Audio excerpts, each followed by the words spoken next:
காலையில் 5 மணிக்கு அப்படி தான் எல்லாரும் சிரித்தாங்க வசனம் சொன்னோன்னே.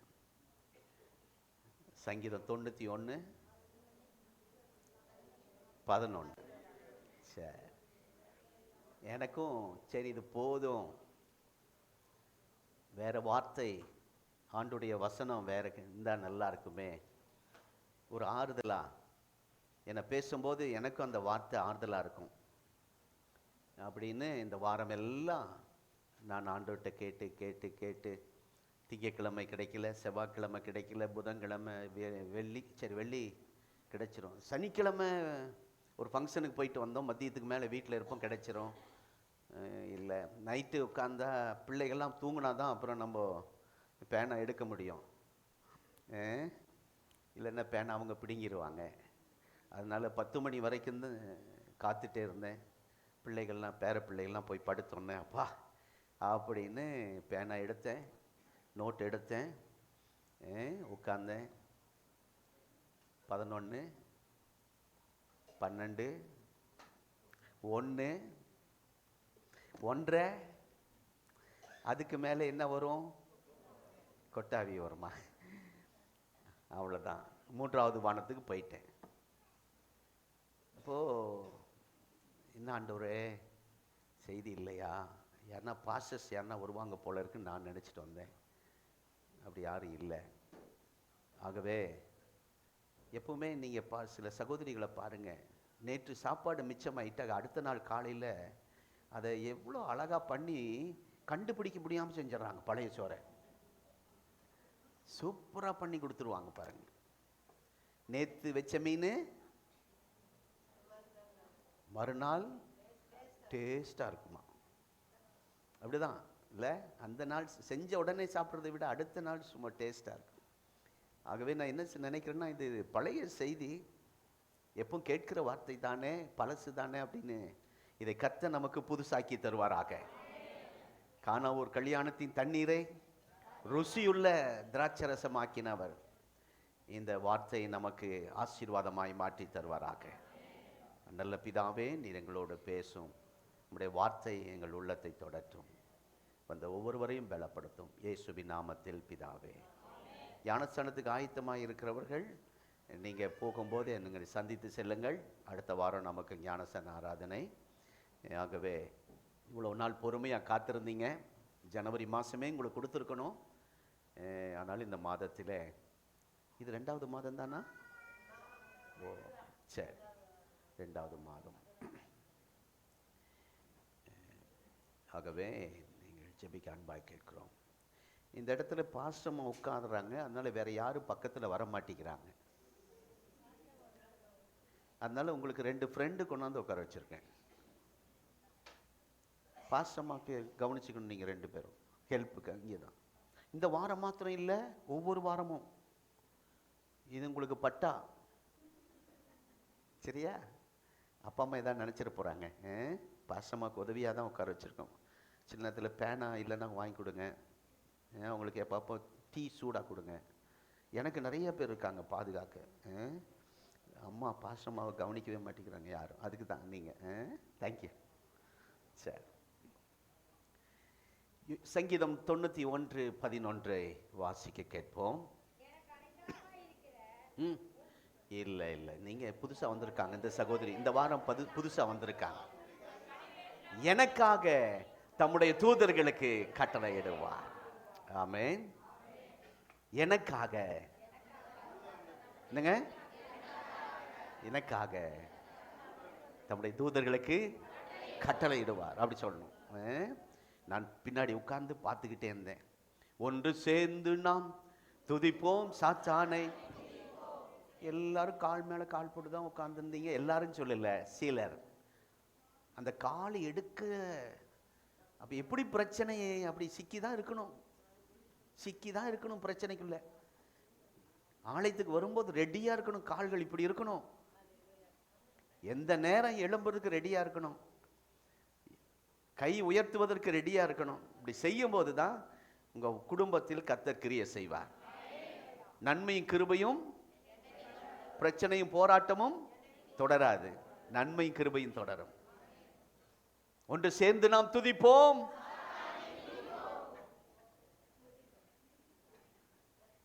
சாத்தானை.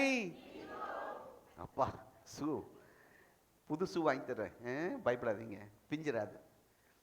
வெரி குட், நல்ல தம்பிகள். எனக்கு இப்படி சிலர் இருந்தால் தான் நல்லா இருக்கும். அவர் ரொம்ப எனக்கு ரொம்ப பிடிக்கும். கர்த்தருக்கு ஸ்தோத்திரம். தம்முடைய தூதர்களுக்கு எனக்காக கட்டளையிடுவார். அப்படி தூதர்கள் வந்து என்னெல்லாம் செஞ்சிட்டு இருக்கிறாங்க பாருங்க பைபிளில் பல இடத்தில். யோவான் 5ஆம் அதிகாரத்தில் வேகமாய் கடந்து போக விரும்புகிறேன். நமக்கு தெரிந்த பகுதி பெதஸ்தா என்ற ஒரு குளம், அதை சுற்றிலும் 5 மண்டபங்கள், அதில் நிறைய பேர் படுத்திருப்பார்கள். காருண்யாவுக்கு போனால் நீங்கள் அந்த காட்சியை நேரடியாய் பார்க்கலாம். இன்றைக்கு நேற்று ஒரு பாஸ்டர் பேசுகிறார், நான் இஸ்ரவேல் நாடு போகிறோம், சர்ச்சு எல்லாரும் மக்கள் வரணும், 1.5 லட்சம் ரெடி பண்ணிக்கங்க, போஸ்ட் ஆஃபீஸில் போட்டு வைங்க, பேங்க்கில் போட்டு வைங்க, எல்லோரும் நீங்கள் வரணும் அப்படின்னு டெல்லியில் ஏஜி பாஸ்டர், எனக்கு பிடிச்ச ஒரு ஊழியர் பேசிகிட்டு இருக்கிறார். நம்ம அங்கே போகும் அவ்வளோ பணம் இல்லாமல் இருக்கலாம், ஆனால் காருண்யாவில் அந்த பெதஸ்தா குளம் அழகாக அங்கே வைத்திருக்கிறார்கள். அது எதுக்குன்னா கும்பிடுறதுக்கு இல்லை, அதுக்குள்ளே போய் காசு போடுறதுக்கு இல்லை, மற்றவங்க அதை செய்வாங்க, நீங்கள் அப்படி செய்யக்கூடாது. போய் அங்கே இருந்து அதை சுற்றி பார்த்து ஆண்டவரை மாத்திரம் மகிமைப்படுத்தணும். பைபிளில் நம்ம யோவான் 5ஆம் அதிகாரத்தில் பாஸ்ட் பிரசங்கம் பண்ணார்ல, இதுதான் இந்த குளம், இதுதான் அப்படின்னு நம்ம நேரடியாய் பார்ப்பதற்கு போல இருக்கிறது. அதிலே வியாதிஸ்தர்கள் படுத்திருப்பார்கள், உடல் நலம் பாதிக்கப்பட்டவர்கள் அங்கே படுத்திருப்பார்கள், டாக்டர்களால் கைவிடப்பட்டவர்கள் அங்கே படுத்திருப்பார்கள், சுகமாக்க முடியாத நிலை, மரணத்தை எதிர்நோக்கி இருக்கிறவர்கள் அங்கே படுத்திருப்பார்கள். அந்த மண்டபத்திலே படுத்திருக்கிறவர்கள் மத்தியிலே என்ன அதிசயம் என்றால், திடீரென்று ஒரு தூதன் வந்து இறங்குவார். தேவ தூதனை அங்கே வந்து இறங்கி அதை கலக்குவார். அந்த குளத்தை எந்த நேரம் வருவான்னு யாருக்கும் தெரியாது. முதலில் குளத்தில் போய் இறங்குறவன் எப்படிப்பட்ட வியாதிஸ்தனாய் இருந்தாலும் அவன் உடனே சுகம் பெறுவான். இந்த ரவுண்டில் நீ போய் சுகமாய்க்க, அடுத்த ரவுண்டில் நான் போய் சுகமாய்க்கிறேன், அந்த சூழ்நிலையெல்லாம் அங்கே இல்லை. அப்படி இருந்திருந்தா இந்த 38 வருஷமாக அவன் இருந்திருக்க மாட்டான், வந்த உடனே சுகமாய் போயிருப்பான். விட்டு கொடுக்க ஆள் இல்லை. பஸ்ஸில் கூட ஏறுனா சிலர் மேலே பரிதாபப்பட்டு உட்கார இடம் கொடுப்பாங்க. நம்ம சர்ச்சில் அந்த இருக்கா, அந்த கிருபை இருக்கா, அந்த இறக்கம் இருக்கா? சிலர் புதுசாக ரட்சிக்கப்பட்டு குடும்பமாக சபைக்குள்ளே வரும்போது நீங்கள் பார்த்த உடனே ஒன்றா உட்கார வைங்களேன். அவங்கள தனியாக இவங்கள தனியாக பிரிச்சுட்டிங்கன்னா அவங்களுக்கு ஒரு மாதிரி இருக்கும். புதுசாக உள்ளே வராங்களா, பழகிட்டாங்கன்னா ஒன்றும் தெரியாது. அப்போ அவங்களுக்கு நம்ம இடம் கொடுத்து, பழைய விசுவாசிகள் நீங்கள் கூட மாறி உட்காரலாம். சரியா? கர்த்தருக்கு ஸ்தோத்திரம். இதெல்லாம் கொஞ்ச நாட்கள் நாம் விரும்புகிற பிரகாரம் விஸ்தாரமாய் குடும்பமாய் ஒரே இடத்துல உட்கார்ந்து ஆராதிக்க சீக்கிரம் கர்த்தர் உதவி செய்ய போகிறார். நான் அப்படி உட்கார்ந்து அந்த சூழ்நிலையை பார்க்கும்போது ஜெபம் பண்ணேன். கணவர் ஒரு பக்கம் உட்கார்றாரு, மனைவி ஒரு பக்கம், பிள்ளைங்க ஒரு பக்கம் உட்கார்றாங்க. அதெல்லாம் பார்க்கும்போது ஆண்டவரே, பிள்ளைங்க சில நேரத்தில் அழுகும், அதை போய் எப்படி தூக்குறதுனால எல்லாம் ஒரே இடத்துல உட்கார்ந்தா நல்ல குடும்பமாக ஆராதிக்கலாம். பாருங்க, அந்த வாஞ்சை சீக்கிரம் கர்த்தர் நிறைவேற்றுவார். கர்த்தர் நாம மகிமைப்படுவதாக. அப்படி இருந்த இந்த 38 வருஷமாய் ஒருவன் படுத்திருக்கிறான். அப்படின்னா என்ன அர்த்தம்னா, நீ முடிஞ்சா உள்ள குதி, என்னால் முடிஞ்சா நான் குதிக்கிறேன். இப்படி ஒவ்வொருத்தருக்கு ஒருத்தர் சொல்லி தான், இவனால் முடியல. யார் ஃபர்ஸ்ட் குதிக்கிறார்களோ, யார் பாஸ்டா குதிக்கிறார்களோ அவர்களுக்கு உடனே சுகம். இப்படிதான் இதுவரைக்கும் அந்த குளத்தில் நடந்த காரியங்கள், அற்புதங்களை அனுபவித்திருக்கிறார்கள். பொதுவாக உடம்பு பாதிக்கப்பட்டவர்கள் பச்சை தண்ணியில் குளிக்க மாட்டாங்க. கிராமத்தில் உள்ளவர்கள்லாம் குளிப்பாங்க. ஆத்தோரமாக இருக்கிறவங்கலாம் போனோன்னா சாயின்னு குதிச்சிருவாங்க தண்ணியில். சத்தியமங்கலத்தில் நான் இருக்கும்போது காலையில் 5 மணிக்கு எந்திரிச்சு டிசம்பர் மாதம் போவேன். நின்று யோசனை பண்ணிக்கிட்டே இருப்பேன். எல்லாரும் போனோன்னு சாயின்னு குதிப்பாங்க. அப்படியே கொஞ்ச நேரம் 5 நிமிஷம் யோசனை பண்ணி அப்புறம் மெதுவாக கால் அப்படியே போய் போய் விறு விறு விறுன்னு இருக்கும். பவானி சாகர்லேருந்து அந்த தண்ணி வரும். அந்த மாதிரி வியாதிஸ்தர்கள் யாருமே தண்ணீரில் பச்சை தண்ணீரை அவாய்ட் பண்ண தான் விரும்புவாங்க. சில நேரத்தில் ஈர துணியை வச்சு அப்படி தொடச்சிக்குவாங்க. குழந்தைய பச்சை தண்ணியில் குளிப்பாட்ட மாட்டாங்க. எவ்வளவு மோசமான நிலைமையில் இருந்தாலும் தண்ணீரில் குதித்தால் உடனே சுகம் என்பது அந்த பைபிளை நாம் வாசிக்கிறோம். யாரும் பராமரிக்க இல்லாததினால்தான் இவ்வளோ பேர் அங்கே வந்திருக்கிறாங்க.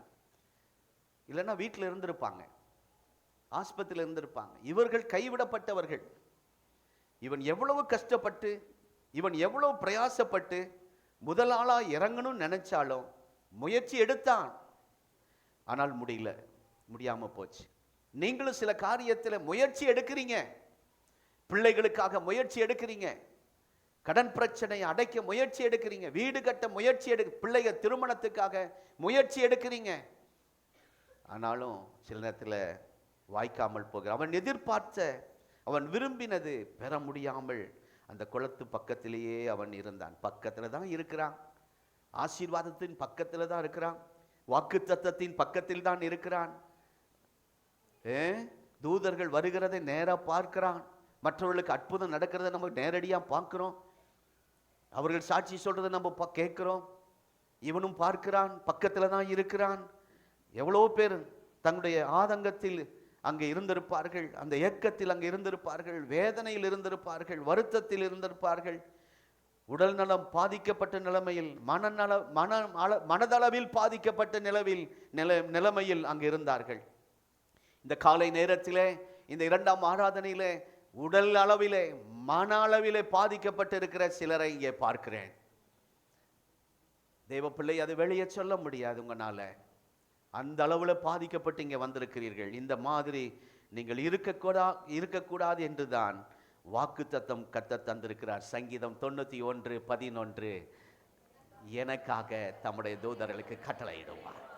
ஆமென். நம்ம எல்லாரும் இப்படி ரொம்ப நாளா காத்திருப்பது, வேதனைப்படுவது தேவ சித்தம் இல்லை. ஆகவே ஒருவர் தேவதூதர் மூலமாக சுகம் பெற்று மற்றவர்கள் ஏமாற்றத்தோடு செல்லுவது, மற்றவர்கள் விரத்தி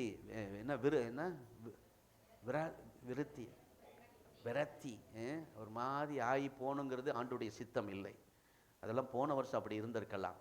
இந்த வருடம் நம்ம எல்லாருடைய வாழ்க்கையில, குடும்பத்திலே, சபையிலே, ஊழியத்திலே, ஆமென், யாரோ ஒருவருக்கு மாத்திரம் தூதன் மூலம் மற்றவர்கள் எல்லாம் கஷ்டப்பட வேண்டும் என்பது தேவ சித்தம் இல்லை. நம்ம எல்லாரும் சுகமடைய வேண்டும் என்று கர்த்தர் விரும்புகிறார். நீங்க எல்லாரும் சமாதானத்தோடு வாழ வேண்டும் என்று கர்த்தர் விரும்புகிறார். ஆமென். நான் முதல் ஆளா இறங்கணும்னு தானே ஆசைப்பட்டேன். சோம்பேறியான நிலையில் அவன் இல்லை. அவன் பிரயாசப்பட்டு கஷ்டப்பட்டு தான் தண்ணீருக்குள் இறங்க முயற்சி பண்ணினான். எனக்கு மட்டும் ஒன்று நடக்கலையே, எல்லாருக்கும் நடக்கிறது, எல்லா குடும்பத்துக்கும் அற்புதம் நடக்கு, என் குடும்பத்துக்கு நடக்கலையே என்று அந்த வியாதிஸ்தன் இருந்ததை போல இந்த சபையில் சிலர் இருக்கிறாங்க. அவர்களுக்கு நடக்குது, எனக்கு நடக்கலையே. அவங்க பிள்ளைக்கு நடக்குது, என் பிள்ளைக்கு நடக்கலையே. என் பிள்ளைக்கு இப்படி இருக்கு என்று நீங்கள் யாரும் வருத்தப்படக்கூடாது என்பதற்காக தான் தேவன் இந்த வார்த்தை நமக்கு எழுதி தந்திருக்கிறார். தனிப்பட்டவர்களை சந்தித்து தேவையான விடுதலை, தேவையான சுகத்தை நீங்கள் பெற்றுக்கொள்ள வேண்டும் என்பதற்காக இந்த சத்தியத்தை வேதத்தில் கர்த்தர் எழுதி வைத்திருக்கிறார். தனிப்பட்ட ஒவ்வொரு நபரையும் ஆண்டவர் இன்றைக்கு சந்திக்கிற நாள். இந்த வாரம் உங்களை தனிப்பட்ட முறையில் கர்த்தர் விடுவிக்கிற நாள். தனிப்பட்ட முறையில் விடுதலையை, சுகத்தையும் தருகிற நாள். ஆமென். நீங்கள் பெற்றுக்கொள்ள வேண்டிய ஆசீர்வாதங்களை, நீங்கள் பெற வேண்டிய உதவிகளை ஆண்டவர் கொடுப்பதுதான் அவருடைய சித்தம். ஆகவே அவன் தனிப்பட்ட முறையில் அவனை போய் சந்தித்து கர்த்தர் விடுதலை ஆக்கினார். கர்த்தருடைய நாமத்துக்கு ஸ்தோத்திரம். அப்படின்னா இன்றைக்கு தூதனை அனுப்பினால் கிடைக்க போகிற ஆசீர்வாதங்கள் அடுத்த லெவல், அடுத்த நிலைக்கு. சொல்லுங்க, அடுத்த லெவல், அடுத்த நிலைக்கு. ஆமென். இவன் நிலை இப்படி இருந்துச்சு, உங்க குடும்ப நிலை இப்படி இருக்கு, உங்க பிள்ளைகளுடைய நிலைமை இப்படி இருக்கு. நீ அடுத்த நிலைமைக்கு கர்த்தர் உங்களை கொண்டு போக விரும்புகிறார். அல்லேலூயா. இதில் இந்த நிலையிலிருந்து அடுத்த நிலைக்கு, இந்த படுக்கை நிலையிலிருந்து, இந்த வியாதியின் நிலையிலிருந்து, இந்த போராட்டத்தின் நிலையிலிருந்து அடுத்த நிலைக்கு உங்களை கொண்டு போக கர்த்தர் விரும்புகிறார். தலைக்கு மேல கரங்களை தட்டி அல்லேலூயா. உன் குடும்பத்தை அடுத்த நிலைக்கு, ஆமென், நம்முடைய சபையை அடுத்த நிலைக்கு, அல்லேலூயா. எத்தனை பேர் சந்தோஷம்? ஆமென். கர்த்தர் நாமம் மகிமைப்படுவதாக. அப்போஸ்தலர் 8ஆம் அதிகாரம் 26ஆம் வசனத்திலே ஒரு மனிதனை பற்றி வாசிக்கிறோம். எழுதி கொள்ளுங்கள், ஸ்பீடா போனாதான் முடியும். அப்போஸ்தலர் 8:26. இங்கே ஒரு மனிதனுடைய பெயர் பிலிப்பு. என்னங்க பேரு? என்ன பேரு? பின்னாடி சத்தம் வர மாட்டேங்குது. புலிப்பா? பிலிப்பு. முதல் நூற்றாண்டின் சபைகளிலே இவன் ஒரு நல்ல விசுவாசி, ஆரம்ப விசுவாசி. இந்த சர்ச்சில் நீங்க ஆரம்ப நாட்களிலிருந்து இருப்பதற்காய் நான் கர்த்தரை துதிக்கிறேன். அந்த நாட்களில் சபை வேகமாய் எண்ணிக்கை பெருகிற்று. சபை வேகமாக வளர்ந்துட்டு 3000 5000 சீசர்கள் பெருகினார்கள். எண்ணிக்கை அதிகம். அப்புறம் நம்பி என்ன அதாவது 3000 5000 10,000 சொல்ல முடியாத அளவுக்கு அங்கே அப்போஸ்தலர் நடவடிக்கைகளில் வாசிக்கிறோம். அந்த நாட்களில் சாப்பாட்டு விஷயத்தில் ஒரு ப்ராப்ளம் உண்டாயிற்று. சபைக்குள்ளே சாப்பாட்டுக்காக பிரச்சனை வந்துருச்சு. நம்ம சர்ச்சில் வராமல் கர்த்தர் பாதுகாப்பாராக. அந்த சர்ச்சில் இருக்கும்போது அந்த ப்ராப்ளம்லாம் நாங்கள் என்னமோ இங்கே நின்று பிரசங்கம் பண்ணுறோன்னு நினச்சிருக்கீங்களா? உள்ளே எவ்வளோ ப்ராப்ளம் இருக்குது தெரியுங்களா? இந்த 2 மணி நேரத்துக்குள்ளே பல பிரச்சனைகள் எங்களுக்கு வருது. அதெல்லாம் சால்வ் பண்ண ஆண்டவர் கிருபை தரணும். எங்களுக்கு ஜெபம் பண்ணுங்க. அந்த நாட்களிலே ஒரு சாப்பாட்டு காரியத்தில் பிரச்சனை வந்தது. விதவைகள் சரியாய் விசாரிக்கப்படவில்லை என்ற ஒரு கம்ப்ளைண்ட் போதகர் பேதுருவுக்கு, தலைமை போதகருக்கு வந்தது. அப்போஸ்தலர்கள் அப்போ ஒரு தீர்மானம் போடுறாங்க சர்ச்சில். உங்களில் பரிசுத்த ஆவி பெற்றவன் யார்? விசுவாசத்திலே நிறைந்திருக்கிறவர்கள் யார்? எல்லாரும் கை தூக்க முடியாது. சும்மா நான் சொல்றதுக்காக நீங்க கை தூக்கலாம். ஆனா அன்றைக்கு பேதுரு அழகா கண்டுபிடிச்சிட்டார். இவர்கள் நல்லா ஜெபிக்கிறவர்கள், இவர்கள் ஆவியில நிறைந்தவர்கள், இவர்கள் விசுவாசத்தில் வல்லவர்கள், நற்சாட்சி உள்ளவர்கள் அப்படின்னு ஒரு 4 கிரியை அவங்களுக்குள்ள நல்ல அனுபவங்கள் இருக்கிறத பார்த்தவங்கள 7 பேரை செலக்ட் பண்றாங்க. நம்முடைய சர்ச்சுக்கு அப்படிப்பட்டவர்களை கர்த்தர் தருவாராக. ஊழியத்துக்கு சப்போர்ட்டா இவங்களை அப்படி எழுப்புவாராக. ஆமென். சொல்லுங்க.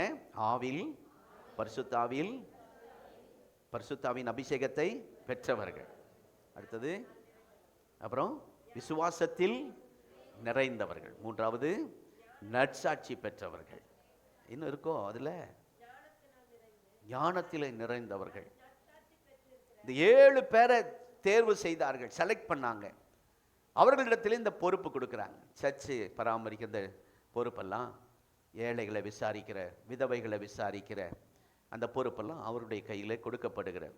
பாஸ்டர் நீங்கள் ஊழியம் செய்யுங்க, இதெல்லாம் நாங்கள் பார்த்துக்கிறோம், எதுவும் நீங்கள் கவலைப்படக்கூடாது அப்படின்னு சிலர் என்னை பின்னாடி கூட வர விட மாட்டாங்க, இந்த பக்கம் போக விட மாட்டாங்க. எல்லாம் அவங்க அந்தந்த பணிகளை நீங்கள் பிரசங்கம் பண்ணுங்க பாஸ்டர், நீங்கள் ஜெபம் பண்ணுங்க, நீங்கள் ஊழியம் செய்யுங்க, மீதியெல்லாம் நாங்கள் பார்த்துக்கிறோம் அப்படின்னு இந்த 4 வருடமா கர்த்தர் அப்படி ஒரு நல்ல குடும்பங்களை எங்களுக்கு தந்திருக்கிறார்.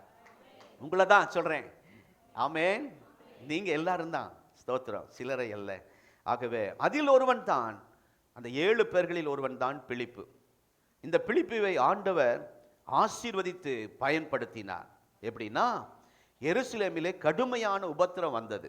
அவர் சொந்த ஊரில் போராட்டம். இயேசு மரித்து உயிர்த்தெழுந்து பரலோகத்துக்கு போன பின்னாடி இயேசுவை பின்பற்றுகிற சீசர்களுக்கு தாக்கு பிடிக்க முடியல பிரச்சனையை. தாங்கி அங்கே அந்த எருசலேமில் தங்கி இருக்க முடியல, தாங்கி கொள்ள முடியல, தங்கி இருக்க முடியல. அப்படி இருக்கா உங்கள் வீட்டுக்குள்ள பிரச்சனை?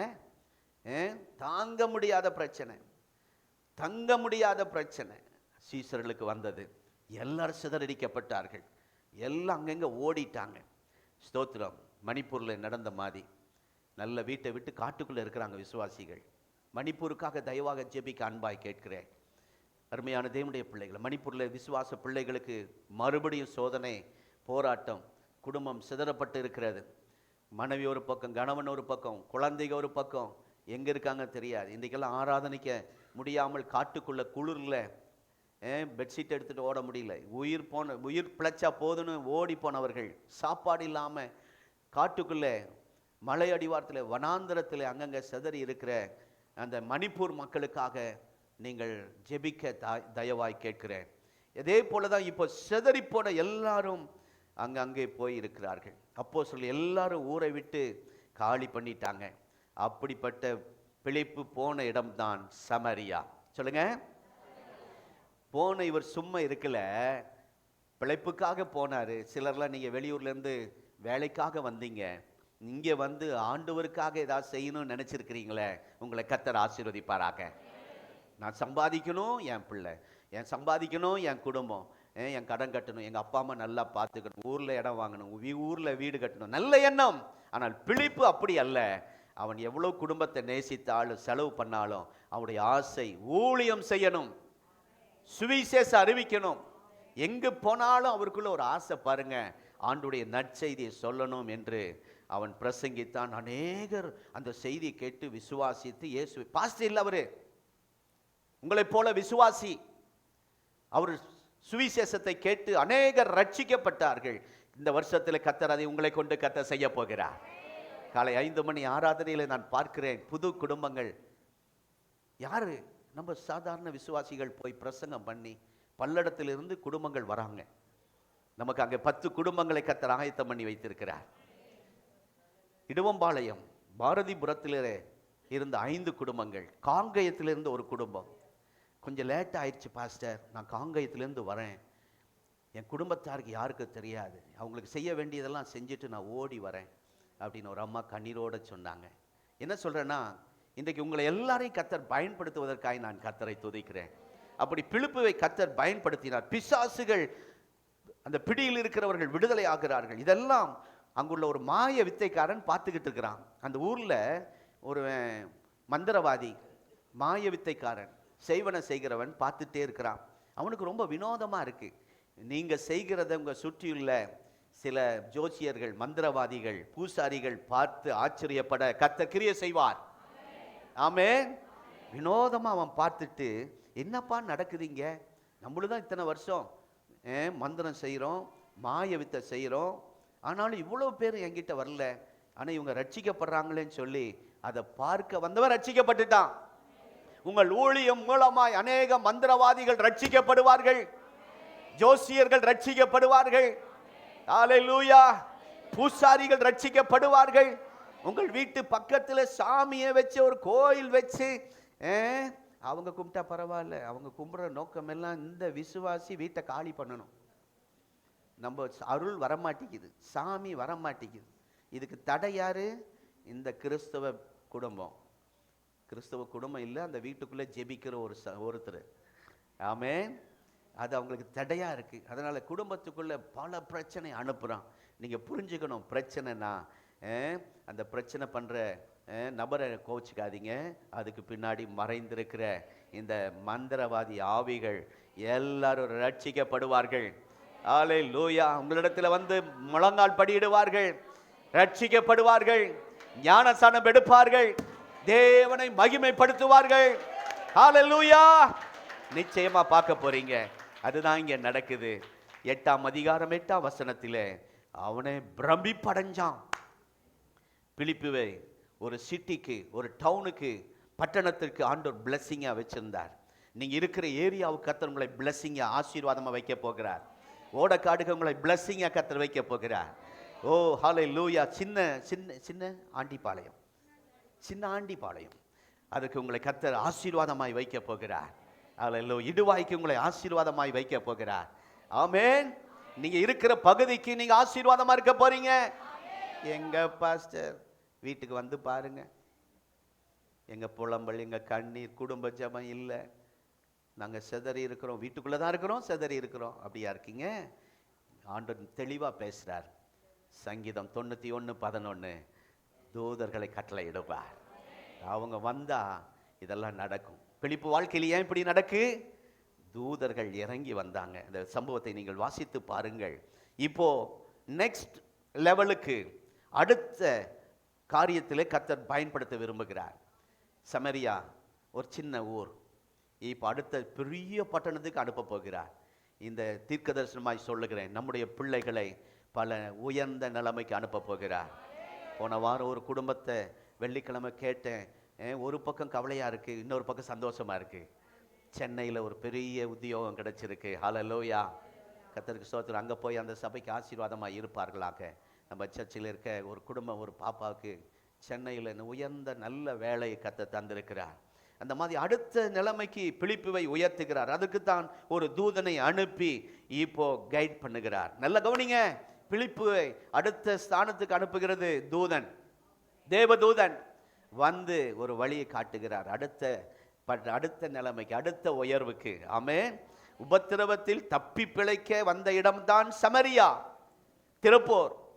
இப்ப இந்த இடத்திலே நீ சும்மா இருக்கக்கூடாது என்று கர்த்தருக்காக ஊழியம் செய்த அவர், எல்லாம் ஓகே தம்பி, பிலிப்பு சகோதரியே, நல்ல செய்தாய், உன் கிராமத்தில் செய்தாய், சந்தோஷம். இப்போ உன்னை நெக்ஸ்ட் லெவல், அடுத்த நிலை, சத்தமா சொல்லுங்க, உன் குடும்பத்தை அடுத்த நிலைக்கு கொண்டு போக விரும்புகிறார். நம்முடைய சபையை அடுத்த நிலைக்கு கொண்டு போக விரும்புகிறார். உங்க குடும்ப தலைவரை அடுத்த நிலைக்கு கொண்டு போக விரும்புகிறார். இப்ப இந்த நிலை கஷ்டம், அதுதான் வாக்கு தத்துவம்.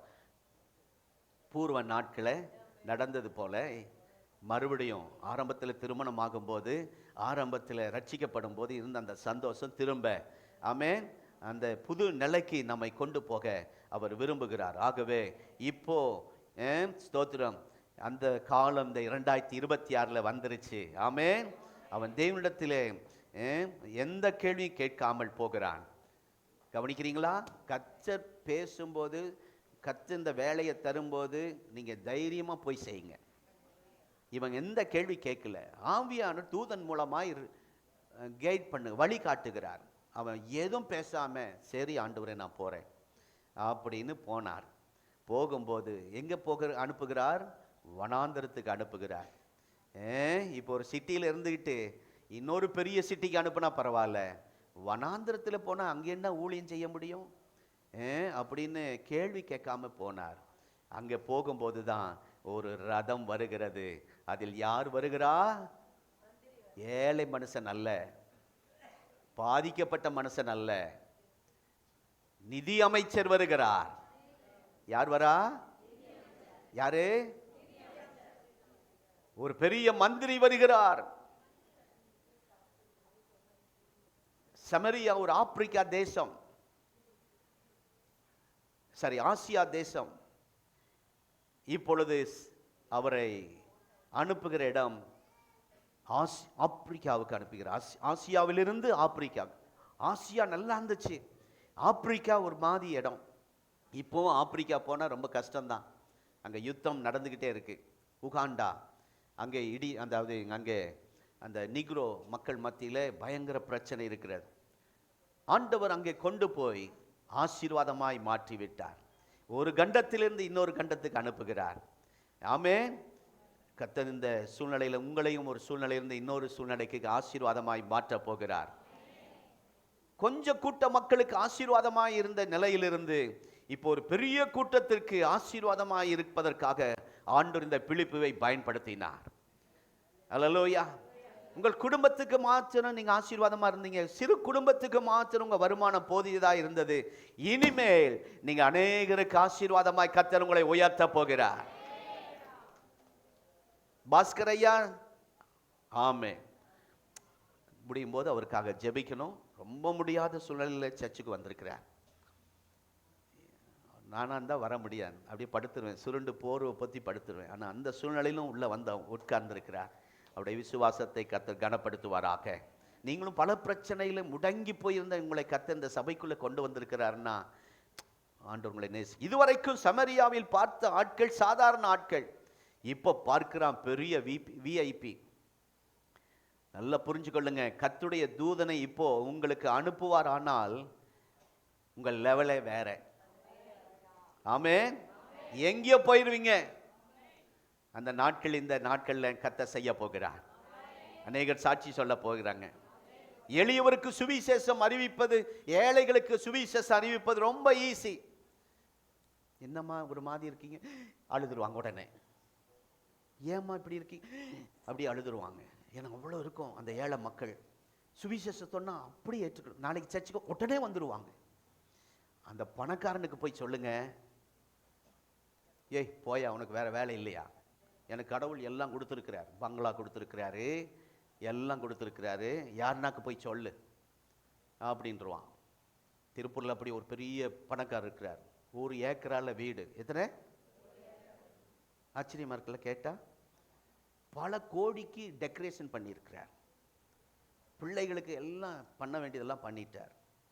ஒரு சின்ன கல் தடிக்கு விழுந்தார். ஒரு கல் அடிபட்டது, ஒரு சின்ன கல் பெருமரில் அடிபட்டு இதோட அழுகி போச்சு, கட். இப்போ 1 ஏக்கரால வீடு. இப்போ இன்னொரு ரூம்லேருந்து இன்னொரு ரூமுக்கு போக முடியாது. 1 ஏக்கர் வீடு என்ன அவ்வளோ சொகுசு காரில் ஏறி உட்கார முடியாது. நம்ம சாப்பிட்ற மாதிரி எல்லாமே சாப்பிட முடியாது. இப்படிப்பட்ட நிலைமை நமக்கு வராமல் கர்த்தர் வைத்திருப்பதற்காய் ஸ்தோத்திரம்.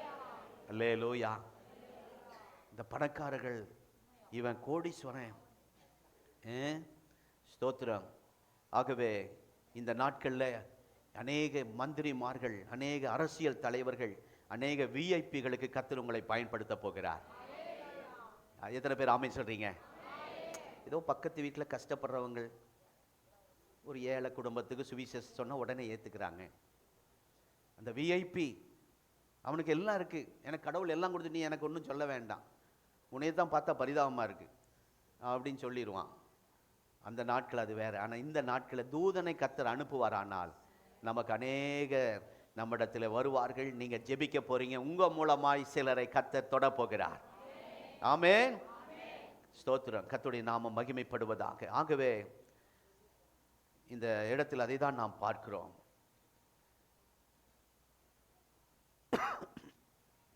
ஆனால் கர்த்தருடைய நாமத்தினால் இந்த தூதன் அனுப்பும்போது ரதத்தில் ஏறிக்கொள்ள ஒரு அழைப்பு வரப்போகிறது. உங்களுக்கு எந்த ரதம் வரும் நான் சொல்ல மாட்டேன். இந்த செய்தி கேட்கும் போதே உங்களுக்கு சில ரதங்களை கர்த்தர் அனுப்ப போகிறார். இதெல்லாம் நீங்கள் ஏறிக்கொள்ளணும். ஆமென். அழைப்பு வரும்போது நீங்கள் தைரியமாய் போங்க. உங்களை யார் கூட வைத்து அழகு பார்க்கணுமோ கர்த்தர் இந்த வருஷத்தில் அதை அழகு பார்ப்பார். எந்த இடத்துல உங்கள் குடும்பத்தை வச்சு அழகு பார்க்கணுமோ அந்த இடத்துல வச்சு அழகு பார்ப்பார். பிலிப்புவை இப்போ ரதத்தில் உட்கார வச்சு அழகு பார்க்கிறார். தேவ பிள்ளையை ஊழியத்துக்காய் ஒப்பு கொடுக்க, அது வனாந்திரமாக இருக்கலாம், ஒன்றுமில்லாமல் இருக்கலாம். அந்த இடத்திலும் நம்முடைய வாழ்க்கையை அழகுபடுத்த, குடும்பத்தை அழகுபடுத்தி பார்க்க. இன்றைக்கு அழுது கொண்டு வந்திருக்கிறீங்க, உடைஞ்சு வந்திருக்கிறீங்க, வேதனையோடு வந்திருக்கிறீங்க, ஸ்தோத்திரம், தலை நிமிர முடியாமல் இருக்கீங்க. கர்த்தர் உங்களை அதே இடத்துல பிலிப்புவை பயன்படுத்தின தூதன், கொண்டு போன தூதன் உங்களையும் கொண்டு போய் ஆண்டவர் வைக்க வேண்டிய இடத்தில் வைக்க போகிறார். ஆமென், அல்லேலூயா, ஸ்தோத்திரம். நீங்கள் சொன்ன அந்த அவர்கள் கேட்கிற மாதிரி அவர்கள் நடந்து கொள்ள மனதை தருவார். பிலிப்பு பேசுறாரு, எதிர்ப்பு சொல்லலை, எதிராக செயல்படலை. சொல்லுங்க சொல்லுங்க, சில பேசும்போது சொல்லுங்க சொல்லுங்க. அவ்வளோ பெரிய ஆள், மந்திரிங்க, நிதி அமைச்சர். உங்க வாழ்க்கையில சிலர் எது சொன்னாலும் என்ன முடியாது போ, அப்படிப்பட்ட நபர்கள் நான் சொல்லுங்க. நான் கல்யாணத்தில் போனால் சொல்லுவேன், உங்க குடும்பம் ஆசீர்வாதமா இருக்குன்னா 2 மந்திர வார்த்தை இருக்கு. சரிம்மா, சரி அம்மா, சாரி அம்மா, சரிம்மா, சாரிம்மா. இந்த 2 சொன்னா எவ்வளோ பெரிய புயலும் அடங்கிடும். கோர்ட்டுக்கு போக வேண்டிய அவசியம் இல்லை, போலீஸ் ஸ்டேஷன் போக வேண்டிய அவசியம் இல்லை, நம்ம பிரச்சனை தெருவுக்கு வர வேண்டிய அவசியம் இல்லை. அந்த மாதிரி இப்போ அந்த மந்திரி சொல்லுங்க, என்ன சொல்ல வரேன்னா, சிலருடைய மனதை கர்த்தர் அப்படி மாற்ற போகிறார். முடியாது, என்ன வேற யாருனாக்கு போய் வச்சுக்க உன் கதையெல்லாம் அப்படின்னு சொன்ன ஆட்கள் எல்லாம் சொல்லுங்க. நல்ல அறிவு இருக்குங்க படித்தவங்களுக்கு, பணம் உள்ளவங்களுக்கு நல்ல அறிவு இருக்கு, பணத்தை நிர்வாகம் பண்ண நல்லா தெரியும், குடும்பத்தை நிர்வாகம் பண்ண தெரியும். ஆனால் பைபிள் தெரியாது. உங்களுக்கு பணம் இல்லை, ஆனா பைபிள் இருக்கு, வசனம் இருக்கு. அவனுக்கு கோடீஸ்வரனுக்கு பணம் இருக்கு, வார்த்தை இல்லை. உங்களுக்கு பணம் இல்லை, வார்த்தை கர்த்தர் தந்திருக்கிறார். அல்லேலூயா. வேதாகமத்தில் உள்ள கடவுள் யார் என்று நமக்கு தெரியும், அவனுக்கு தெரியாது. உங்கள் அனுபவத்தில் ஒரு புதிய நிலைக்கு கர்த்தர் கொண்டு போக போகிறார். உங்களுக்குள்ள இருக்கிற தாளந்துகள், உங்களுக்குள்ள இருக்கிற கிருபைகள், உங்களுக்குள்ள இருக்கிற வரங்களை கர்த்தர் வெளியே கொண்டு வர போகிறார். இத்தனை நாள் வீட்டுக்குள்ளேயே வச்சு அழுது அழுது மனைவி பிள்ளைகளுக்காக, கணவனுக்காக முடங்கி போன கணவன்மார், குடும்ப தலைவர்களே, குடும்பத்துக்காகவே அழுதுட்டு இருக்கிறேன் சொல்ற குடும்ப தலைவனே, குடும்ப தலைவியை, கர்த்தர் உங்களை வெளியே கொண்டு வருவார். பிலிப்புவை அவனுக்குள்ள இருக்கிற தாளந்துகள் கர்த்தருக்காக பயன்பட்டது. எல்லாருக்குள்ளேயும் தாளந்து இருக்கு. சிலருக்கு சிரிக்கிற தாளந்து, சிலருக்கு அந்த பார்வையிலே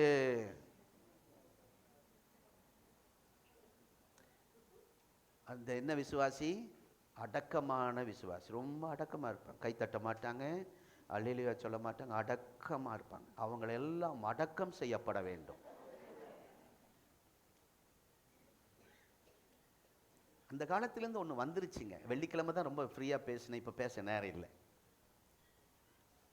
இறந்த வீட்டுக்கு நாங்கள் போவோம், பாஸ்ட் வந்துட்டார், அழுகாத அழுகாத. என்ன அநியாயம்! எப்படிங்க அழுகாமல் இருக்க முடியும்? அது யார் சொன்ன? அந்த முதல்ல அந்த ஆளை கண்டுபிடிச்சு நான் சுட்டு தள்ளலாம் போல இருக்கு. ஒரு குடும்பத்தில் ஒரு இழப்பு வரும், ஒரு என்ன சொல்ற இழப்பு, ஒருத்தர் இழந்து தவிக்கிறாங்க.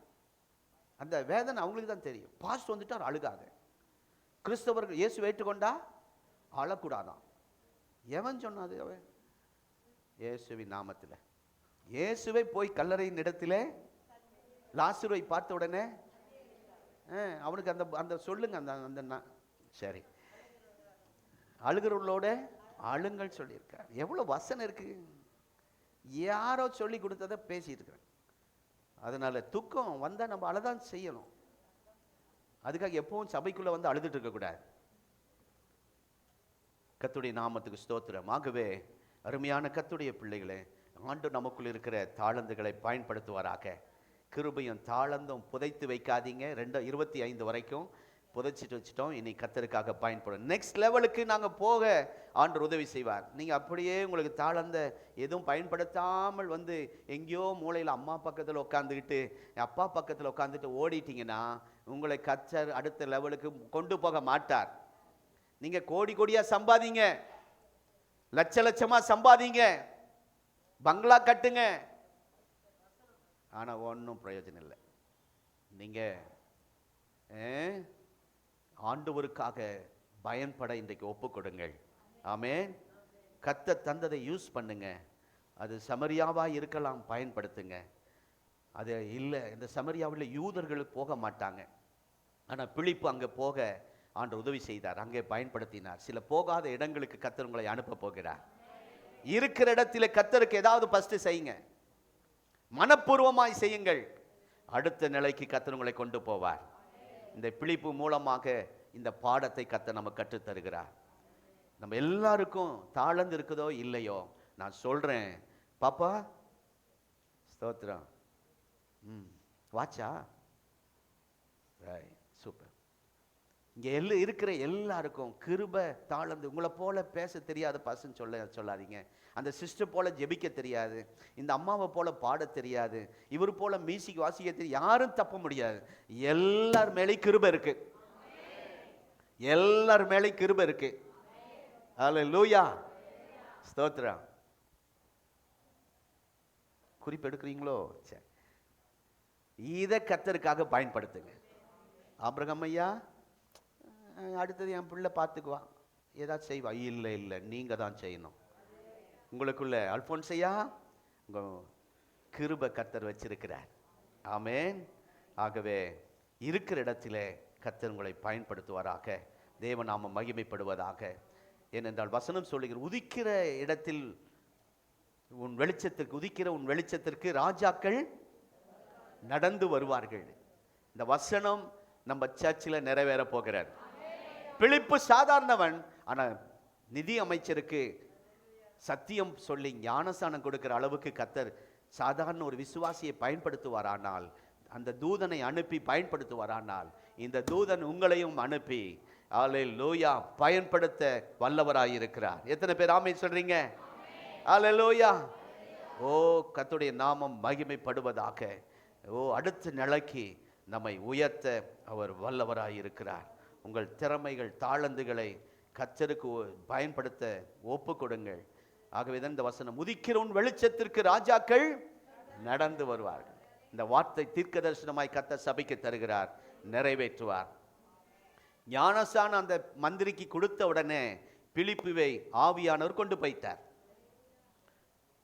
அதுதான் நெக்ஸ்ட் லெவல், அடுத்த ஆவிக்குரிய உன்னத அனுபவம். 25 இருக்காதீங்க. இந்த வருடம் ஒரு ஆவிக்குரிய உன்னத நிலைமைக்கு கர்த்தர் உங்களை கொண்டு போக விரும்புகிறார். தூதர் மூலமாய் நடத்த விரும்புகிறார். அல்லேலூயா. சந்தேகப்படாமல் உங்களை இந்த ஆராதனையில் அர்ப்பணியுங்கள்.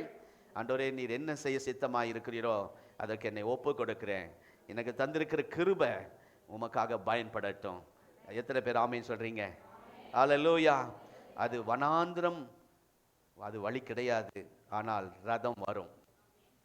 இங்கே இவங்களா இதுல ஒரு வாய்ப்பு இல்லை, இவங்க ரட்சிக்கப்பட மாட்டாங்க அப்படி நீங்க சொல்லாதீங்க. வனாந்திரம், வனாந்திரத்தில் ரதம் வராது கண்டிப்பா. பெரிய நல்ல ரோட்ல பட்டணத்தில் தான் அந்த ரதம் வரும். தேர் ரதம் எல்லாம் டவுன்ல தான் ஓட்டுவாங்க. கிராமத்தில் ஒன்று கடகண்ணி இல்லாத இடத்துல தேர் எங்காவது இழுத்துருக்குறாங்களா? அதுதான் சொல்ல வரீங்களோ? சரி, நீங்க கீழ்ப்படிந்தால் ஆண்டவர் எங்கேயும் ரதத்தை அனுப்ப முடியும். ஆமென். எத்தனை பேர் ஆமென் சொல்றீங்க? 2026 ரதத்தை மிஸ் பண்ணிடாதீங்க. அங்கே அவனுக்கு பிலிப்புக்கு ரதம், உங்களுக்கு என்னன்னு தெரியல. ஆவியானவர் உங்களுக்கு தெளிவாய் பேசுவாராக. இந்த வருடம் உங்களுக்கு வருகிற ரதத்தை மிஸ் பண்ணிடாதீங்க. அடுத்த நிலைக்கு உங்களை ஸ்தோத்திரம் ரெடியாய் ஆண்டவர் பயன்படுத்த நீங்க அதை யூஸ் பண்ணுங்க, மிஸ் பண்ணிடாதீங்க. சொல்லுங்க, யூஸ் பண்ணுங்க, மிஸ் பண்ணிடாதீங்க. இந்த வருடம் சில ரதங்கள் வரப்போகுது, யூஸ் பண்ணுங்க, மிஸ் பண்ணிடாதீங்க. ஆமென். யூஸ் பண்றதும் மிஸ் பண்றதும் உங்க கையில தான் இருக்கு. ஆகவே இந்த 2026 கர்த்தர் உங்க மேல வைத்திருக்கிற கிருபை, அது யூஸ் பண்ணுங்க. அந்த கிருபையை மிஸ் பண்ணிடாதீங்க. ஆண்டவர் புதிய நிலைக்கு கொண்டு செல்ல பயன்படுத்த விரும்புகிறார். அதற்கு ஆயத்தமாயிருங்கள். கர்த்தர் உங்களை பயன்படுத்தி அநேகருக்கு ஆசீர்வாதமாய் வைக்க போகிறார். அல்லேலூயா. ஸ்தோத்திரம். ஆகவே இந்த வார்த்தைக்காய் நான் கர்த்தரை துதிக்கிறேன். தேவனுடைய நாமம் மகிமைப்படுவதாக. ஓ ஸ்தோத்திரம். அல்லேலூயா. ஒரு பாட்டு பாடினான் கடைசியா, இன்னும் துதிப்பேன், இன்னும் துதிப்பேன். அந்த பாடலை நாம் எல்லாரும் பாட போகிறோம். ஒரு அடியை பாடின பிறகு நாம் ஆண்டவருடைய ஊழியத்துக்கு காணிக்கை கொடுப்போம். இந்த பாட்டு அர்ப்பணிக்கிற பாடல். அதில் ஒரு அடி போடுங்க, எனக்கு ரொம்ப பிடிச்ச அடி. அல்லேலூயா. அந்த செய்திக்கு நான் இன்னும் உள்ளே போனால் லேட் ஆயிரும், 9:30 ஆயிரும். அதனால் அந்த பாட்டில் ஒரு அடி போடுங்க. இன்னும் துதிப்பேன், இன்னும் போற்றுவேன், இன்னும் உம்மை ஆராதிப்பேன். நம்பிக்கை யாவுமே இழந்தாலும் எல்லாமே முடிந்தது என்றாலுமே, நம்பிக்கை இழந்தாலும் எல்லாமே முடிந்தது என்றாலும் எந்தன் கல்லறையில் கல்லை புரட்டியவர் என்னை மறுபடியும் உயிர்த்தெழும்ப செய்வார். அல்லேலூயா. இந்த பாட்டை பாடும்போது என் மேலே ஒரு அபிஷேகம் இறங்குச்சு. உங்கள் மேலே இந்த அபிஷேகம் இறங்கணும்னு நான் விரும்புகிறேன். ஏற்கனவே அபிஷேகத்தில் நிரம்பின கர்த்தருடைய பிள்ளைகள் ஆவியில் நிரம்பி இந்த பாடலை பாடுங்கள். ஏனென்றால் நம்ம நெல்ல முடியாது, இந்த நிலைமை இனி எதுவும் செய்ய முடியாது என்று நினைக்கிறீங்க. இல்லை, இந்த பிலிப்புவை பயன்படுத்தினவர் உங்களை பயன்படுத்துவார். பிலிப்புவை உபயோகித்தவர் உங்களை உபயோகிப்பார். நீங்கள் யாருக்கோ சிறிய கூட்டத்துக்கு ஆசீர்வாதமாய் இருந்தவங்களை அடுத்த நிலைக்கு அநேகருக்கு ஆசீர்வாதமாய் கர்த்தர் வைக்க போகிறார். உங்களுடைய ஓனரெல்லாம் உங்கள்கிட்ட வந்து ஜெபிக்க போகிறாங்க. அவங்களுக்கு ஞானஸ்தானத்தை கொடுக்கறதுக்கு உங்களை தான் பயன்படுத்துவார். ரட்சிப்புக்குள்ள வழி நடத்த உங்களை பயன்படுத்துவார். அதுக்கு தூதனை கர்த்தர் அனுப்பினார். அல்லேலூயா. உங்களையும் கர்த்தர் இந்த வருஷத்தில் பயன்படுத்துவாராக. இந்த பாடலை பாடும்போது நாம் கர்த்தருக்கு நம்மை அர்ப்பணிப்போம். தேங்க்யூ. அல்லேலூயா. நம்ம எல்லாரும் எழும்பி நிற்போம். ஜீசஸ். அல்லேலூயா. ஒரு அடியை பாடின பிறகு காணிக்கை எடுங்கள். இப்போ எடுக்க வேண்டாம், காணிக்கை எடுக்க வேண்டாம். அந்த பாட்டு கருத்தை உணர்ந்து பாடுங்கள். முடியாது, நீ எல்லாம் அவ்வளவுதான் என்று நினைக்கிறீங்களா? இல்லை இல்லை, கர்த்தர் இப்பதான் உங்களை வல்லமையா பயன்படுத்துகிற ஆண்டு, அநேகருக்கு ஆசீர்வாதமாய் வைக்கிற ஆண்டு.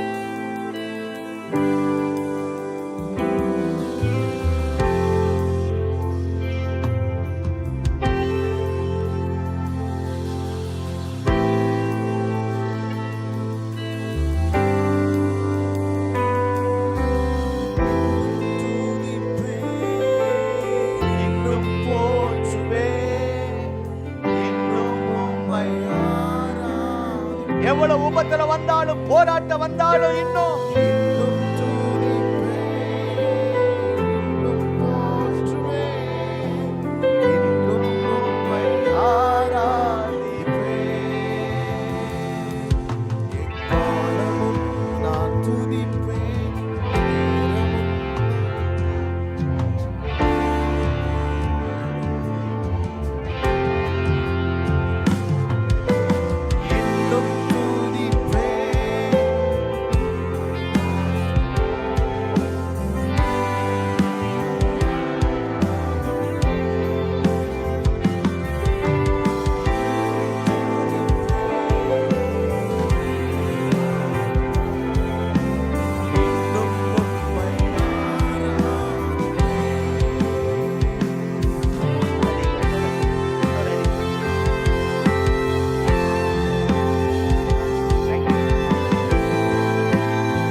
தடைகள் மாறுகிறது.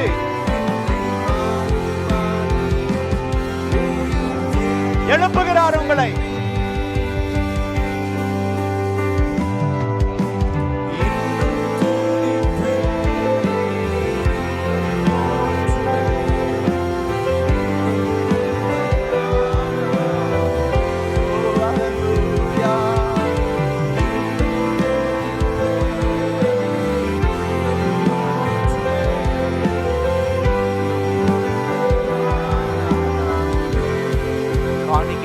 காணிக்கை எடுப்போம்.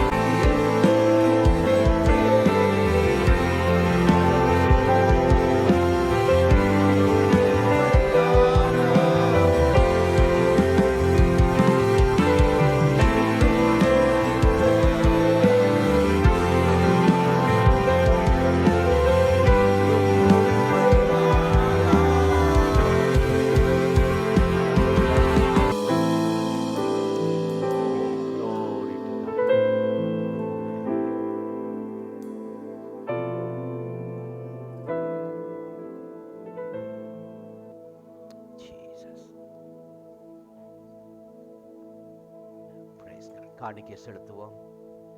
ஜெப சிந்தையோடு இருப்போம். ஹல்லேலூயா. இந்த பாடல் மூலமாய் கர்த்தர் நம்மோடு பேசியிருக்கிறார். தூதன் உங்களை சில அடுத்த லெவலுக்கு உங்களை கொண்டு போக போகிறார். உங்கள் குடும்பத்திலே பாதிப்பு இருக்கலாம், ஆனால் ஆண்டவர் அதன் மத்தியிலும் உங்களை பயன்படுத்த விரும்புகிறார். உங்களை ஆண்டவர் அநேகரை வழி நடத்த சில ரதங்கள் உங்களை நோக்கி வரப்போகிறது. நீர் அநேகருக்கு ஆசீர்வாதமாய் இருக்க போகிறீர்கள். ஹல்லேலூயா. எல்லா ஸ்தோத்திரம் பண்ணி எல்லா சத்தமாய் ஸ்தோத்திரம் பண்ணுவோம். ஹல்லேலூயா. பாசம் அவர்கள் இந்த கடைசி ஜெபத்தை செய்யும்படியா அன்பாய் கேட்கிறேன். நம்ம எல்லா ஸ்தோத்திரம் பண்ணுவோம். கரங்களை உயர்த்தி ஆண்டவரே, ஆண்டவரே ஸ்தோத்திரம். பிலிப்புவை அநேகருக்கு ஆசீர்வாதமாய் வைத்த ஆண்டவர் அடுத்த லெவல் அடுத்த கட்டம், அடுத்த நிலைக்கு சொல்லுங்க, அடுத்த நிலைக்கு எங்க வாழ்க்கை, எங்க குடும்பம், எங்க சபை ஆண்டவரே உயர போகிறதுக்காய் ஸ்தோத்திரம். நீர் பயன்படுத்த போறதுக்காய் ஸ்தோத்திரம். ஸ்தோத்திரம் ஆண்டவரே, உம்மை துதிக்கிறோம். ஹல்லேலூயா, ஹல்லேலூயா. ஸ்தோத்திரம் ஆண்டவரே. அன்புள்ள இயேசுவே, இந்த அருமையான நேரத்திற்காய் நன்றி செலுத்துகிறோம் ஆண்டவரே. உமக்கு நன்றி அப்பா. இந்த ஆராதனைக்கு எங்களை கொண்டு வந்து உங்கள் நாமத்தை மகிமைப்படுத்த உதவி செய்தீரே ஆண்டவரே. நாங்கள் எப்படிப்பட்ட சூழ்நிலையில் இன்றைக்கு வந்திருக்கிறோம் என்பதை ஆண்டவர் நன்றாய் அறிந்திருக்கிறீரப்பா, அறிந்திருக்கிறீர் ஆண்டவரே. ஸ்தோத்திரம். வர முடியாத சூழ்நிலைகள், போராட்டங்கள், பிரச்சனைகள், வியாதிகள் ஆண்டவரே, அதன் மத்தியிலும் எங்களை உம்முடைய சமூகத்திலே கொண்டு வந்ததற்காய் செலுத்துகிறோம் ஆண்டவரே. எமக்கு நன்றி ராஜா, நன்றி ஆண்டவரே. எங்களை உயிர்ப்பிக்கிற பரிசுத்த ஆவியானவர் எங்கள் நடுவில் இருப்பதற்காய் நன்றி தகப்பனே. ஆண்டவரே எமக்கு நன்றி தகப்பனே. நம்முடைய வார்த்தைக்காய் ஸ்தோத்திரம் ஆண்டவரே. ஆண்டவரே எமக்கு நன்றி. இப்போது இருக்கிறதை பார்க்கிலும் ஆண்டவரே 1000 மடங்கு உங்கள் தேவனாகிய கர்த்தர் உங்களை ஆசீர்வதிக்க போகிறார் என்று சொல்லி மோசே இஸ்ரவேல் ஜனங்களை பார்த்து சொன்னது போல இந்த மாதத்தின் கடைசி நடுவிலே என் தேவனே ஒவ்வொரு குடும்பத்தையும் 1000 மடங்கு ஆண்டவரே, சரீர பிரகாரமாக, ஆத்ம பிரகாரமாக ஆண்டவரே, ஆண்டவரே ஸ்தோத்திரம் ஆண்டவரே, ஆவிக்குரிய பிரகாரமாக எல்லாவற்றையும் கர்த்தர் உயர்த்த போறதுக்காய் ஸ்தோத்திரம். உம்முடைய வார்த்தை எங்களுக்கு அடிக்கடிக்கு வந்துட்டே இருக்கு ஆண்டவரே. ஆண்டவரே, நான் உங்களை பயன்படுத்துவேன், உங்களை ஆசீர்வாதமாய் மாற்றுவேன், உங்க துக்கம் மாறும், உங்க பிரச்சனைகள் மாறும் என்று சொல்லி ஆவியானவர் எங்களோடு இடைப்படுகிறதற்காக நன்றி, நன்றி ஆண்டவரே ஸ்தோத்திரம். நாங்கள் இப்பொழுது போகிற பாதையிலே ஆண்டவரே பலவிதமான போராட்டங்கள், இருள், சமாதானமற்ற சூழ்நிலை, வியாதி, பலவீனங்கள், நெருக்கங்கள் மத்தியிலே ஆண்டவரே நாங்கள் போயிட்டு இருக்கிறோம். ஆனால் ஆண்டவரே ஸ்தோத்திரம், நெருக்கத்திலிருந்து நீர் ஒரு விசாலத்தை ஏற்படுத்த போறதுக்காக நன்றி ஆண்டவரே. நாங்கள் உம்மை உறுதியாய் பற்றி இருக்கிறோம். கர்த்தர் எங்களை சமாதானத்தோடு நடத்த போறதுக்காய் ஸ்தோத்திரம் ஆண்டவரே. உம்முடைய தூய கரத்தில் அர்ப்பணிக்கிறோம் ராஜா. ஆண்டவரே உமக்கு நன்றி தகப்பனே. உமக்காக நாங்கள் தொடர்ந்து ஓட வாழ எங்களுக்கு கொடுத்த கிருபைகளை பயன்படுத்த ஆண்டவரே உமக்கு நன்றி. நீர் வழி நடத்த நாங்கள் ஜெபிக்கிறோம் ஆண்டவரே. ஆண்டவரே, எந்தெந்த சூழ்நிலையில் உம்முடைய பிள்ளைகள் வந்திருக்கிறார்களோ கர்த்தர் அதிலிருந்தெல்லாம் நீர் விடுவிக்க வல்லவர் ஆண்டவரே. ஆண்டவரே, அவர்களை வெளியே கொண்டு வர வல்லவர் அப்பா, வெளிச்சத்தை உண்டாக்க வல்லவர் ஆண்டவரே. ஓ ஸ்தோத்திரம் ஆண்டவரே. முடங்கி கிடப்பதற்காக எங்களுக்கு போராட்டம் அல்ல, எழும்புவதற்காகவே எங்களுக்கு போராட்டம். நிந்தைகள், அவமானங்கள், போராட்டங்களை நாங்கள் சந்திக்கிறோம். ஆனாலும் கர்த்தர் எங்களை உயிர்ப்பிக்கிறவர் அப்பா. தொடர்ந்து உம்முடைய கரத்திலே எங்களையும் சபை மக்களையும் குடும்பத்தையும் உம்முடைய கரத்தில் ஒப்பு கொடுக்கிறோம். ஒவ்வொருவரையும் ஆசீர்வதிங்க ஆண்டவரே. தனித்தனியாய், பேர் பேராய், குடும்பமாய் ஆண்டவருக்கு ஆசீர்வதிக்க நாங்கள் ஜெபிக்கிறோம். பிள்ளைகளை ஆசீர்வதிக்க ஜெபிக்கிறேன் ஆண்டவரே. எமக்கு நன்றி அப்பா.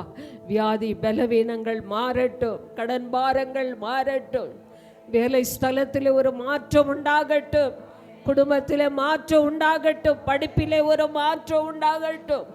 எல்லாவற்றிலும் கர்த்தர் மாற்றத்தை ஏற்படுத்தி நம்முடைய பிள்ளைகளை மகிழ்ச்சியாக்க போறதுக்காய் ஸ்தோத்திரம். தொடர்ந்து நடத்துங்க அருமையான ஆண்டவரே. பாஸ்கர் ஐயாவுக்காக நாங்கள் ஜெபிக்கிறோம். நம்ம எல்லாரும் அவருக்காக ஜெபிக்கலாம். ஒரு நிமிஷம் பாஸ்கர் ஐயாவை தொடுங்க ஆண்டவரே, தொடுங்க, சொல்லுங்க, தொடுங்க. அவருக்கு நல்ல பரிபூர்ண சுகத்தை தாரும். உடைய வல்லமை அவர் மேல் இறங்கட்டும் ஆண்டவரே. உடைய உயிர்த்தெழுந்த வல்லமை அவருக்குள்ள இருக்கிற எல்லா பலவீனங்கள் மாறட்டும் ஆண்டவரே. இயேசுவின் இரத்தம் ஆண்டவரே அவர் மேல் விழட்டும் ஆண்டவரே. இந்த காலை வேளையில் ஆண்டவரே உம்முடைய கரம் அவரை தொடுவதாக. அவருக்குள்ள இருக்கிற சகல பலவீனங்களும் நீங்கட்டும் அப்பா. ஆண்டவரே உமக்கு ஸ்தோத்திரம். நீரே பரிகார் என்பதை அவர்கள் அறிந்திருக்கிறார்கள் ஆண்டவரே. ஸ்தோத்திரம் ஆண்டவரே. இனி பலவீனம் அவரை தொடாதபடி நல்ல ஆயுசு நாட்களை பெருக பண்ணி உமக்காக வாழ கிருபை செய்யுங்க. இந்த குடும்பத்தில் போராடுகிற எல்லா சத்துருவின் கிரியைகள், பலவீனங்கள், போராட்டங்கள் எல்லாம் நீக்கட்டும் ஆண்டவரே. கர்த்தர் அற்புதங்களை செய்து அவரை வழி நடத்த நாங்கள் உம்முடைய கரத்தில் ஒப்பு கொடுக்கிறோம். தொடர்ந்து எங்களை வழி நடத்த இந்த வாரம் முழுவதும் உங்கள் பிரசன்னம் எங்களோடு இருந்து நடத்திட்டோம். அடுத்த வாரம் வரும்போது நல்ல சாட்சிகளோடு ஆண்டவரை மகிமைப்படுத்த உதவி செய்யுங்க. உம்முடைய திருக்கரத்தில் எங்களை அர்ப்பணிக்கிறோம். கொடுத்த காணிக்கை தசம பாகங்களை தேவன் அங்கீகரித்து ஆசீர்வதிங்கப்பா. ஆன்லைன் மூலமாய் பார்க்கின்ற ஒவ்வொரு குடும்பங்களையும் நாங்கள் ஆசீர்வதித்து ஜெபிக்கிறோம். இயேசுவின் நாமத்தில் ஜெபிக்கிறேன் நல்ல பிதாவே. நம்முடைய கர்த்தராகிய இயேசு கிறிஸ்துவின் கிருபை, பிதாவாகிய தேவனுடைய அன்பு, பரிசுத்த ஆவியானுடைய ஐக்கியம் நம் அனைவரோடும் சதா காலமும் நிலைத்திருப்பதாக. ஆமென். கர்த்தர் உங்களை ஆசீர்வதிப்பார். எல்லாருக்கும் ஸ்தோத்திரம்.